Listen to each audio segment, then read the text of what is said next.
That sort of corruption, then it's the international community also that shares responsibility with us.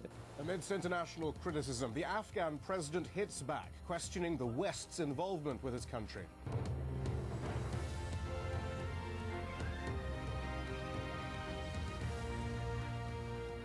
That as the US media reports, Barack Obama has finally made a decision about troop numbers in Afghanistan. I'm Shihab Ratansi. This is the Hour of News, live from Washington, D.C. Afghanistan's newly re-elected president has criticized the West's commitment to his country and accused it of contributing to the problems of corruption. Hamid Karzai's comments in a US TV interview came amid media reports that Barack Obama has decided on a military strategy for Afghanistan, claims now already dismissed by the US president's national security advisor. Hamid Karzai says Washington and its allies had not paid attention to the suffering of his people until the attacks of September the 11th. And responding to persistent allegations of corruption levelled at the highest levels of his government, he said Afghanistan alone was not to blame. When we say corruption, it means the usual corruption in any government, especially in a third world country like Afghanistan, with years of breakdowns and lack of governance. And then we also mean corruption of a different kind, which is a lot more serious, which is new to Afghanistan. That is with the arrival of a lot of money to Afghanistan. And for that sort of corruption, then it's the international community also that shares responsibility with us, and that's what I hope we can correct together. Well, in that interview, Karzai also said the temporary withdrawal by the United Nations of 2/3 of its staff would have, quote, no impact on the country. He said Afghans wouldn't notice whether or not they return. Joining us now for some analysis of Karzai's comments, Masood Aziz, a former political advisor at the Afghan embassy here in Washington. What's Karzai up to then with this interview? Well, I think that from what I heard, there's a number of things that I like. One was the recognition of a certain level of corruption, which is a very important thing to say. Also, Karzai spoke about a partnership between Afghans and the international community. That's extremely important.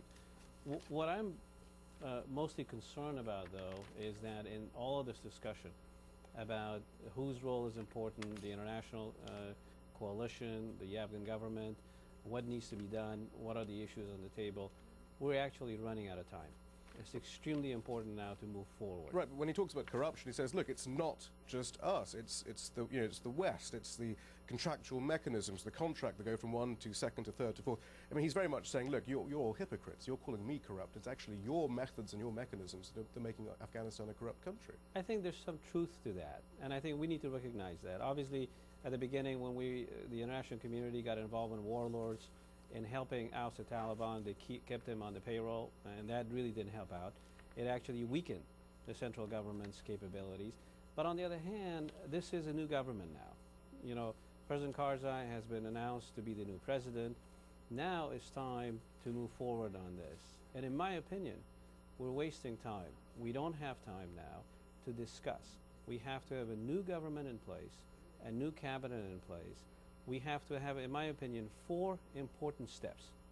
One, in my opinion, to have a Loya Jirga, the Grand Assembly, that would galvanize the Afghans around this issue. 2, we need to have a new cabinet in place right away. We need to have new ministers in place. 3, we need to have an anti-corruption process that's clear, that is, has definitive timelines, and it's in partnership with the international community. And Karzai is up to giving all these, of moving forward in all these issues when he says, for example, corruption, well, we are acting on that and you can trust me to act on corruption. And frankly, is the US even that serious about rooting out corruption, or did they just want a few symbolic heads to roll anyway? No, I think that on both sides, to say it is not enough. I heard Secretary Clinton today talk about the fact that the US government is going to deliver to the Afghan government a specific set of expectations and measures to look at corruptions and other issues. So this needs to be a But isn't all this a bit of an irrelevance? Isn't one of the reasons why Karzai feels he can be a bit tougher in his rhetoric is he is a bit of an irrelevance to the strategic considerations happening right now in Washington, D.C. They're not consulting him. They're not consulting the Afghan parliament, are they? This is all happening in D.C. What is the relationship? What does he have to do with what the U.S. is going to do in the next few months in Afghanistan? The relationship between the U.S. government and the Afghan government has been strained recently, no doubt about that. The election is that process, but it's critically important to have a legitimate Afghan government in place. Why am I saying that? Not just for the Afghans, which is very important, of course. And the process, the election process, you know, actually didn't help in that process. But it's also important now, despite the fact that the U.S. government or NATO would want to have help, you know, assistance, send assistance in Afghanistan, send additional help, there's another issue. If we lose the American the public's actual willingness to continue this engagement, President Obama is going to be hamstrung in doing so. And you have to wonder what comments like this are going to have, you know, what effect they're going to have on the American public and politicians. But we want you to stay with us for a moment, actually, because we also have an Al Jazeera exclusive from Afghanistan, and we wanted your thoughts on that. The exclusive footage which we have obtained appears to show the Taliban showing off U.S. weaponry it seized. Fighters say they seized the cache in eastern Nuristan province after U.S. soldiers pulled out of the area. Jonah Hull has more. High in the mountains of eastern Afghanistan, Taliban fighters display what appear to be American arms and ammunition, apparently seized at a former U.S. combat outpost. And the former political advisor to the Afghan embassy here in Washington, D.C., Masood Aziz, is still with us. So then we have Karzai lashing out apparently at the U.S., saying, look, you know, you're to blame for some of the problems we have. And then we have evidence that the McChrystal strategy is already being put into place, despite the deliberations, and it's leading to arms ending up in Taliban hands. I think this specific incident is really not something that we can expand overall. It is, if I'm correct, General McChrystal, what he's trying to do is concentrate now on population centers. There was, you know, previously these outposts in valleys, in extremely remote valleys. They don't need to be there, and there's not sufficient troops actually to do this. So this is the right thing. The Taliban are going to find, they don't have a problem in finding weapons. These are not weapons that they can really, you know, rely on. So they will always have weapons. That is not the issue. But there are two other points, you know, that I wanted to put in place that I didn't get a chance to do that.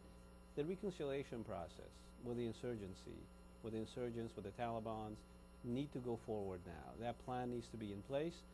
That negotiation process has to be, from the Afghan government's perspective, assisted by the international community, not the other way around. So that has to be, that's part of the state building process, that has to be in place, and perhaps even have, so to speak, a framework of a bond agreement number 2, an Afghan compact, in 2 ways. One, an Afghan compact between the government of Afghanistan and the Afghan people, and one between the government of Afghanistan and the international community. Without these steps, I think we will still have the problems, like you pointed out, that will fester and go on. And this won't simply be a carve-up by the warlords of different territories of Afghanistan, backed up by international troops, for a government that's illegitimate at the center. That's a possible scenario. And that's what you're selling to the American people. I think that from the American people's perspective, this war has gone very, very long. And in fact, the Afghan war itself hasn't been very long because we were distracted with the Iraqi war, and there's war fatigue. If we don't take these steps, the legitimacy of the government of Afghanistan, the formation of it, and the pursuit of this new strategy right away, as in tomorrow, I think we can probably risk that. There was initial reports, again, and we get these almost every other day actually, that Obama's made his decision and they were suggesting 40,000 troops. Not clear whether there was a combat troops or maybe 18,000 combat troops and any support troops. But I mean, what do you make of these numbers being thrown around? If you believe there's a military solution to this, how many troops do you think they need? Certainly, I don't believe anybody, including on the military side, nobody is saying there's a military solution. But if you need to be backed up by an immense number of American troops. The number of troops have been deficient in Afghanistan since the beginning of the war. As you know, we went to oust the Taliban with 600 American troops. So we need to get to a position where McChrystal is including that. And whether it's 20,000 or 40,000, we need to go forward with it now, as opposed to several weeks from now. We don't have that time. Masood Aziz, thank you. And I should actually point out that Obama is having his latest meeting with his commanders on Wednesday, and we'll be covering what we hear from them. Masood Aziz, thank you very much.